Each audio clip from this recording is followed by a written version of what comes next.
یہ آلموسٹ 2010 کی بات ہے جب ہم نے نئی نئی اکیڈمی بنائی. اس وقت تو ہم چند ایک لوگ ہی تھے، اور کبھی کبھار کوئی ہمارے دوستوں میں سے کسی کو پکڑ کے بھی لے آتا تھا کہ جی ان کے ساتھ آپ علمی کوئی مجادلہ کر لیں، جسے مناظرہ کہتے ہیں علماء. تو وہ ایک دفعہ ایک بھائی ایک شیعہ ذاکر کو لے کے آ گئے اور موضوع طے پایا یا علی مدد کے اوپر. بھئی ہمیں لبیک یا رسول اللہ، لبیک یا حسین، لبیک یا علی کہنے سے کوئی ہمیں چڑ نہیں ہے، محبت کے اظہار میں آپ کر لیں، لیکن ونس آپ ان کو مدد کے لیے پکاریں گے تو ہم کہیں گے ایاک نعبد و ایاک نستعین کی وائلیشن ہو گئی ہے. یہ ہمارا اختلاف ہے. ہمارا یہ جھگڑا نہیں ہے کہ مولا علی مشکل کشا آج کی ڈیٹ میں بھی ہیں یا نہیں. اپنی مبارک زندگی میں تو تھے، ظاہر ہے خیبر اکھاڑا انہوں نے، لیکن آج کی ڈیٹ کے اندر جب بندہ دنیا سے چلا گیا ہے تو آپ اس کو نہیں پکار سکتے. یہ جھگڑا نہیں ہے اختیار ہے یا نہیں. فرشتوں کے ذریعے اللہ بارش برساتا ہے، لیکن ہم بارش اگر فرشتوں سے مانگیں گے مشرک ہو جائیں گے.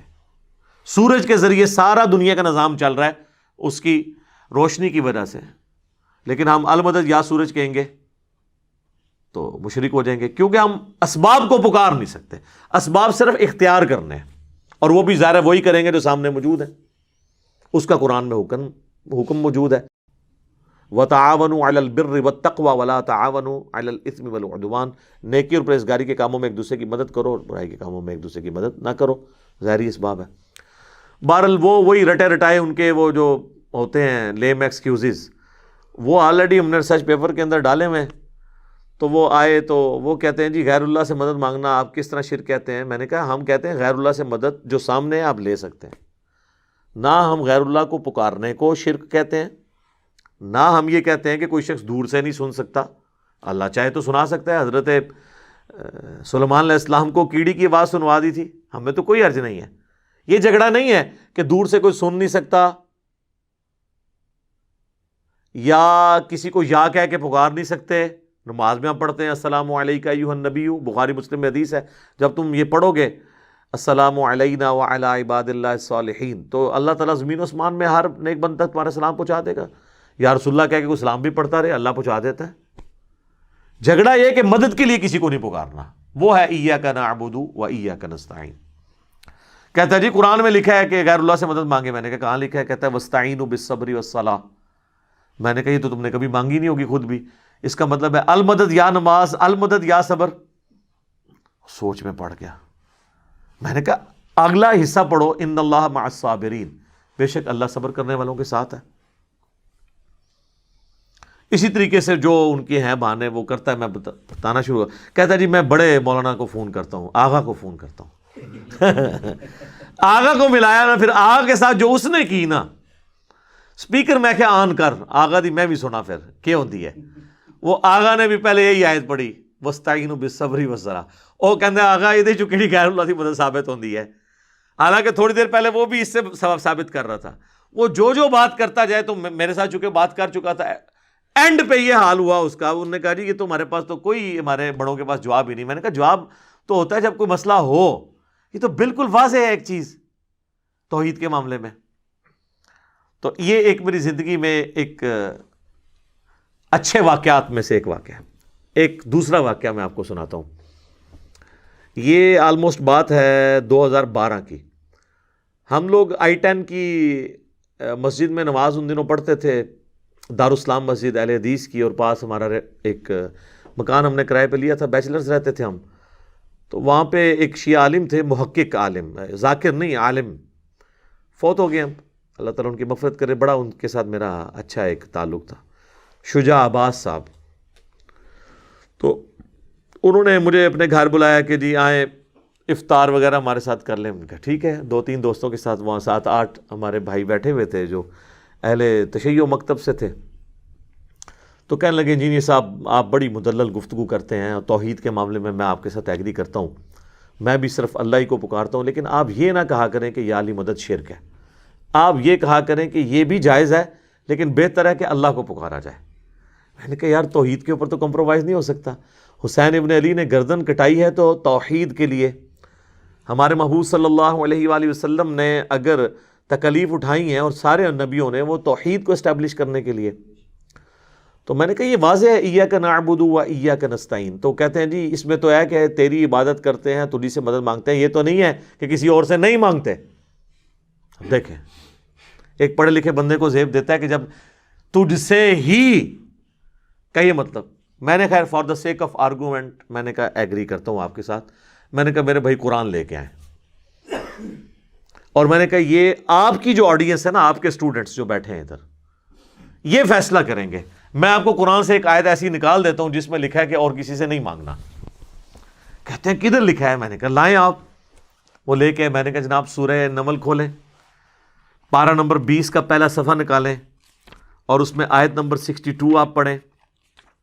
اعوذ باللہ من الشیطان الرجیم، بسم اللہ الرحمن الرحیم، امن یجیب المضطر اذا دعاہ، بھلا بتاؤ تو کون ہے جو مصیبت اور پریشانی میں گھرے ہوئے شخص کی فریاد کو، دعا کو سنتا ہے، وَيَكْشِفُ السُّوءَ، اور اس سے اس کی برائی کو، تکلیف کو دور کر دیتا ہے، وَيَجْعَلُكُمْ خُلَفَاءَ الْأَرْضِ، اور تمہیں خلیفہ کرتا ہے زمین پہ اگلوں کا، یعنی تمہارے ماں باپ مرتے ہیں تو تم خلیفہ بنتے ہو، تم مرو گے تمہاری اولاد۔ اِلَٰهٌ مَّعَ اللَّهِ، کیا اللہ کے ساتھ اور الہ بھی ہے جس کی یہ کوالٹی ہو کہ وہ مشکل اور پریشانی میں گھرے ہوئے شخص کی فریاد کو سنے اور اس کی تکلیف کو دور کرے؟ قَلِيلًا مَّا تَذَكَّرُونَ، لیکن نصیحت تو بہت کم ہی تم حاصل کرتے ہو۔ تو میں نے کہا کہ اللہ تعالیٰ نے اس میں فرما دیا ہے کہ اللہ کے سوا اگر کسی اور ہستی کے بارے میں یہ تمہارا عقیدہ ہے نا کہ وہ تمہاری تکلیف دور کرتی ہے اور دعا کو سنتی ہے، تو گویا وہ الہ ہے تمہارا دوسرا جعلی الہ تم نے بنایا ہوا ہے، چاہے وہ کوئی پیغمبر ہو، فرشتہ ہو، جن ہو، بزرگ ہو یا بابا ہو، وہ گویا آپ نے الہ بنا لیا۔ میں نے کہا جی بتائیں یہ میں نے ترجمہ ٹھیک کیا؟ ماشاءاللہ ان کو فارسی بھی آتی تھی، عربی بھی آتی تھی، انگلش بھی آتی تھی، اردو بھی، بیسیکلی وہ انڈین کشمیر کے رہنے والے تھے۔ تو کہتے ہیں جی یہ ترجمہ تو آپ کا ٹھیک ہے، لیکن میں نے کہا لیکن نہیں، آپ عوام سے فیصلہ کرواتے ہیں۔ لیکن تو اب ختم ہو گیا نا، آیت کے بعد جب ایک واضح بینات میں سے کوئی چیز آ جائے، وہاں جتنے بیٹھے تھے ان کا جی یہ سب آپ کی بات جو ہے نا 100% ٹھیک ہے، اس میں بالکل واضح موجود ہے کہ آپ نے کسی اور کو نہیں پکارنا۔ تو اگر کوئی کہتا ہے یا شیخ عبد القادر جیلانی المدد نعوذ باللہ، تو وہ گویا حضرت عبد القادر جیلانی کو الہ مان رہا ہے، قرآن یہ کہہ رہا ہے۔ ہاں المدد کے بغیر کہتا رہے قیامت تک کہتا رہے، کوئی نہیں سننی کسی نے، نہ کسی نے جواب دینا ہے۔ سورۃ الاحقاف میں آیا کہ جن ہستیوں کو تم پکار رہے ہو نا، نہ تو وہ تمہاری آواز سنتے ہیں، الٹا قیامت والے دن تمہارے دشمن بن جائیں گے۔ اور اس طرح کا ٹاپک قرآن پاک میں کئی جگہ ہے۔ تو ٹھیک ہے آپ لگے رہے، کوئی فرق نہیں پڑنا، المدد نہ بولیں، ویسے آپ جتنے مرضی نعرے لگانے ہیں، جس کے مرضی لگائیں، وہ آپ مجھے بھی پکارتے رہے دنیا میں کہیں بیٹھ کے، مجھے بھی نہیں پتہ چلنا، نہ آپ کو میں نے کوئی جواب دینا ہے۔ لیکن جیسے ہی آپ کہیں گے نا المدد، میری فریاد رسی کو پہنچیں، میری تکلیف دور کر دیں، سر پھر یہ معاملہ شرک میں چلا جائے گا۔ خواہ کسی مرے ہوئے کو پکاریں، خواہ کسی ایسے زندہ کو پکاریں جسے آپ سامنے دیکھ نہیں رہے یا اس سے کمیونیکیٹ نہیں کر رہے۔ ایک تو آپ فون پہ کمیونیکیٹ کر لیں، وہ پھر اسباب میں آ جائے گا، وہ بالکل ٹھیک ہو جائے گا۔ ایک تیسرا واقعہ آپ کو سناتے ہیں، یہ بات ہے 2012 ہی کی۔ ہمارے آفس میں ایک کولیگ تھے، ہم دوسرے کسی آفس میں گئے تو ہم دونوں، تو وہاں پہ ایک دعوت اسلامی کے بھائی تھے، وہاں پہ امامت کرواتے تھے، تو انہوں نے دیکھا ہمیں جب سنت کے مطابق رفع الیدین سے نماز پڑھتے ہوئے، تو انہوں نے کہا یہ نجدی کدھر ہیں، یہ کون سے نجدی ہیں جو ہمارے پیچھے نماز پڑھتے ہیں؟ حالانکہ اہل حدیث کے نزدیک تو بریلویوں کے پیچھے نماز نہیں ہوتی، بریلویوں کے نزدیک ان کے پیچھے نماز نہیں ہوتی۔ تو اسی وجہ سے ان کے دل میں ہمارے لیے نرم گوشہ پیدا ہوا، کرتے کرتے انہوں نے ہمیں اپنے گھر دعوت پہ بلا لیا، اور ہم نے موقع غنیمت جانا، ان دنوں ہمیں شوق تھا کہ چلیں لوگوں سے بات کریں، تو گئے تو اسی نیت سے کہ ان کو توحید کی بات کریں گے۔ اس نے آگے سے جال حق نکال لی مفتی احمد یار خان نعیمی صاحب کی، جو ہم نے 1994 میں پڑھی ہوئی تھی۔ اس جال حق میں جتنے شیطانی وسوسے ہیں نا توحید کے خلاف، ان سب کا جواب اس پمفلٹ دعا صرف اللہ ہی سے میں موجود ہے۔ اچھا، وہ جناب گفتگو ہوتے ہوتے کہتا جی قرآن سے کوئی ایسی آیت بتائیں جس میں اللہ تعالیٰ نے نبیوں سے مانگنے کو منع کیا ہو۔ میں نے کہا جی موجود ہے، کہتے جی کدھر؟ میں نے کہا سورۃ المائدہ کی آیت نمبر 75، مل مسیح ابن مریم الا رسول، عیسیٰ ابن مریم تو نہیں تھے مگر ایک رسول ہی،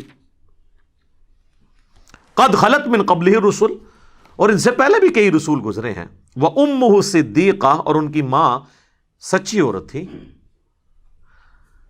بیٹا اولو العزم پیغمبر، 5 پیغمبروں میں سے محمد رسول اللہ، ابراہیم خلیل اللہ، موسیٰ کلیم اللہ، اور نوح صفی اللہ، اور عیسیٰ روح اللہ۔ یہ 5 اولو العزم پیغمبر ہیں جو سورہ الشورى اور سورۃ الاحزاب میں اللہ نے بتائے ہیں۔ کوئی پیغمبر ان کے لیول کا نہیں ہے، ان میں سے ایک عیسیٰ ابن مریم ہے۔ اولو العزم پیغمبر، اور ماں اولیاء کی سردار، پیغمبر کی ماں، کون سا ولی اس کا مقابلہ کر سکتا ہے؟ جس کو اللہ تعالیٰ نے چن لیا، آل عمران کو، ان کے نام پہ صورت ہے۔ ان کے والدہ نے منت مانی تھی نا کہ مجھے ایک بیٹا ملے تو ہیکل سلیمانی، ٹیمپل آف سلیمان کی خدمت کے لیے میں اسے وہاں کے لیے وقف کر دوں گی، وہ مجاور ہوگا وہاں کا، اور وہ درگاہ چلائے گا۔ درگاہ یعنی یہ وہ پیری مریدی والی درگاہ نہیں، توحید والی ہے، جس طرح ہماری بھی یہ دار ارکم ہے، ہم اسے اکیڈمی بھی کہتے ہیں، اور یہ ہماری خانقاہ بھی ہے جہاں پہ ہم توحید کی دعوت پیش کرتے ہیں۔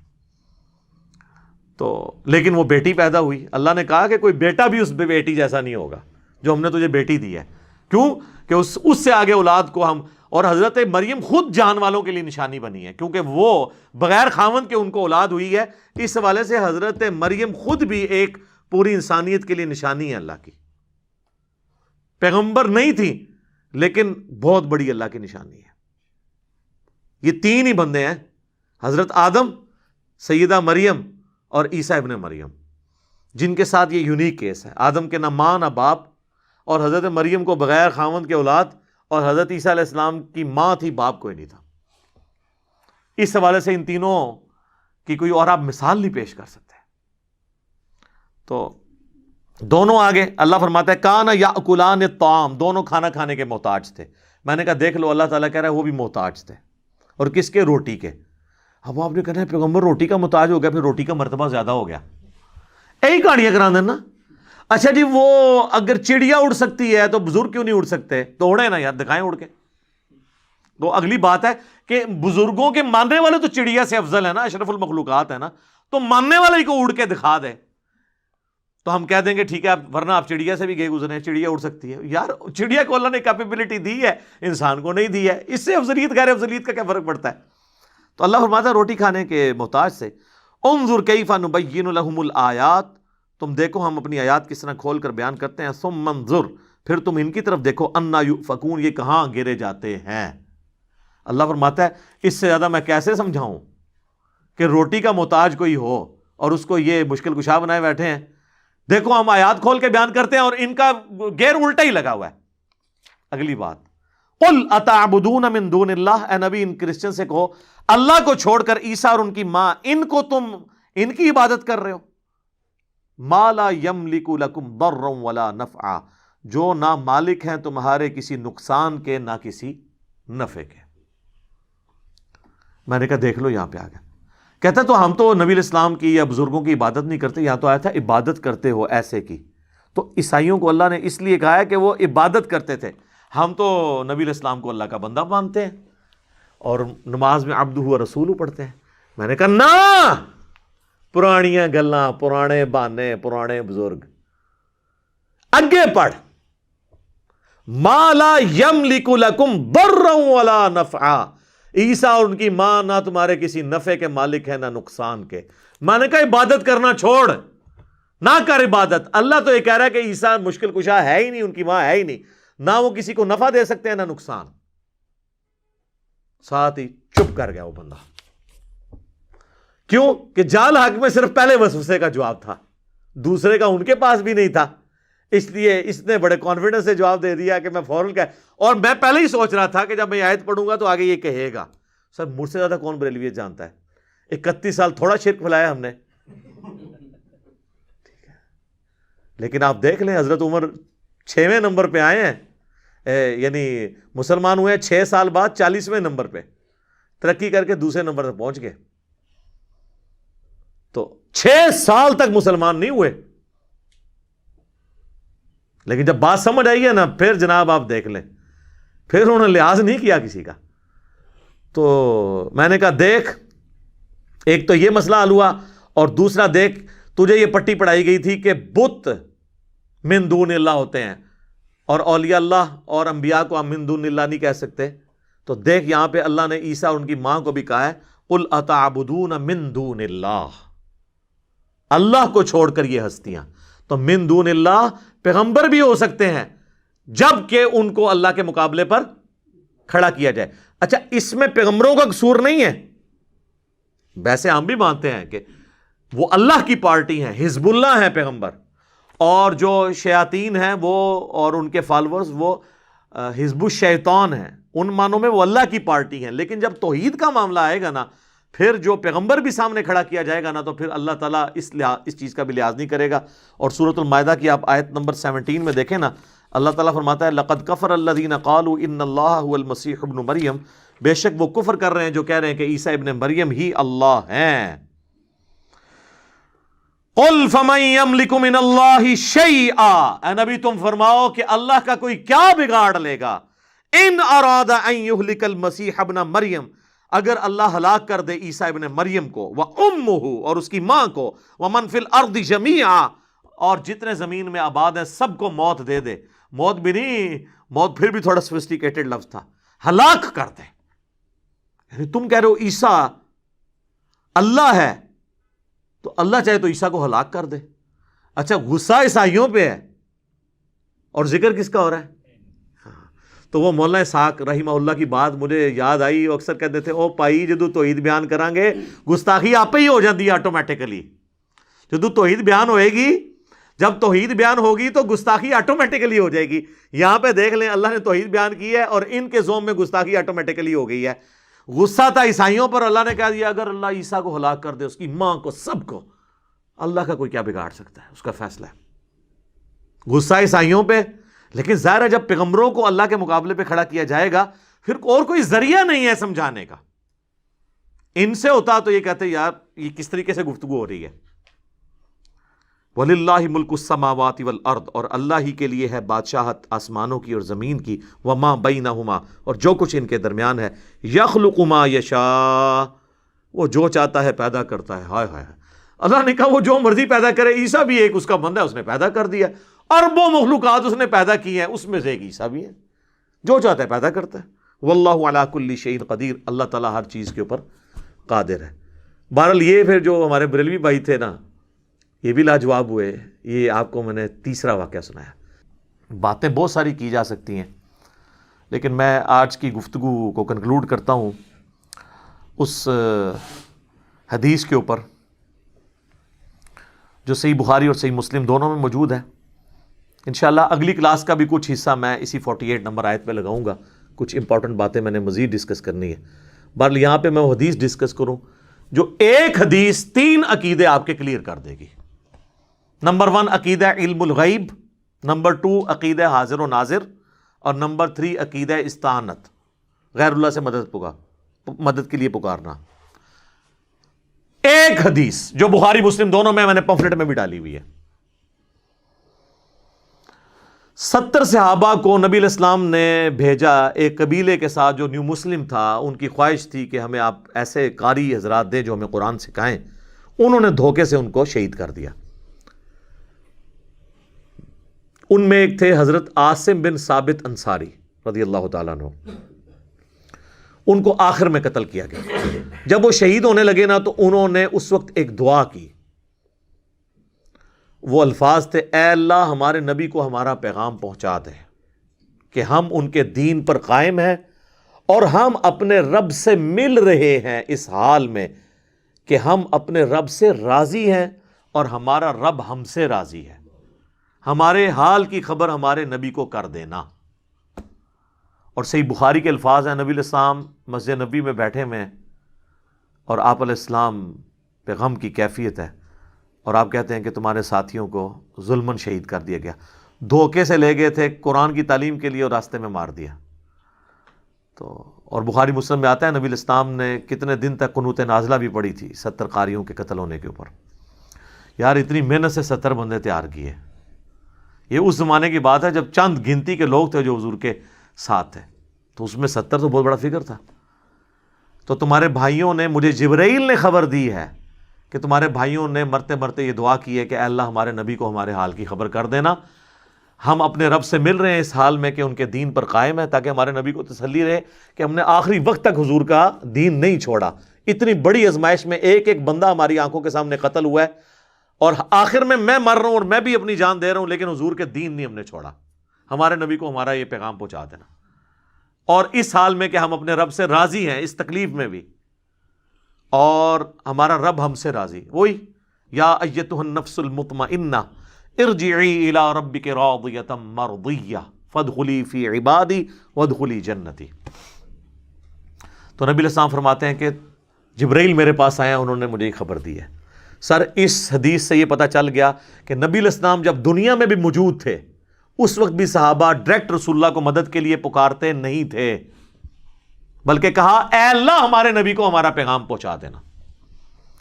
ان کا یہ عقیدہ نہیں تھا علم الغیب والا۔ دوسرا، ان کا یہ عقیدہ بھی نہیں تھا کہ نبی علیہ السلام یہاں موجود ہیں، تو وہ کہہ رہے ہوتے کہ حاضر و ناظر ہیں، جس طرح یہ کہتے ہیں کہ قبر اطہر کے اندر موجود ہے لیکن وہاں بیٹھ کے دیکھ رہے ہیں ہم سب کو۔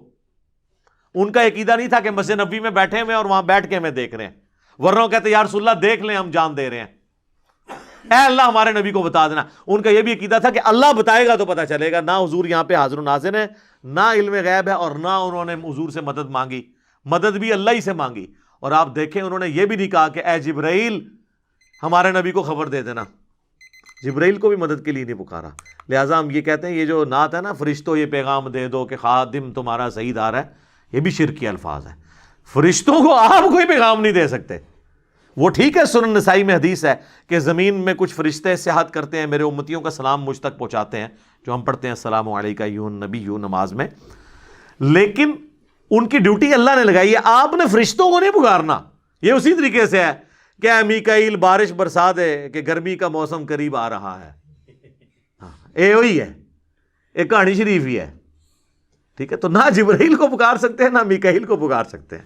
اللہ تعالیٰ توحید کے معاملے میں تو کسی کو اپنے ساتھ برداشت کرنے کے لیے تیار نہیں، ناٹ ایٹ آل۔ تو یہ حدیث میں اکثر کہتا ہوں کہ یہ ایک حدیث 3 عقیدے کلیئر کرتی ہے: علم الغیب کا عقیدہ، حاضر و ناظر کا عقیدہ، اور غیر اللہ کو مدد کے لیے پکارنے کا عقیدہ۔ تینوں کے تینوں عقیدے جو انہوں نے فراڈ پہ مبنی ہیں ان کے، اور جو جائز اس کی صورتیں وہ ہم مانتے ہیں۔ اس پہ آپ علم الغیب پہ میں نے 2 لیکچر دیے ہیں، مسئلہ 6A اور 6B۔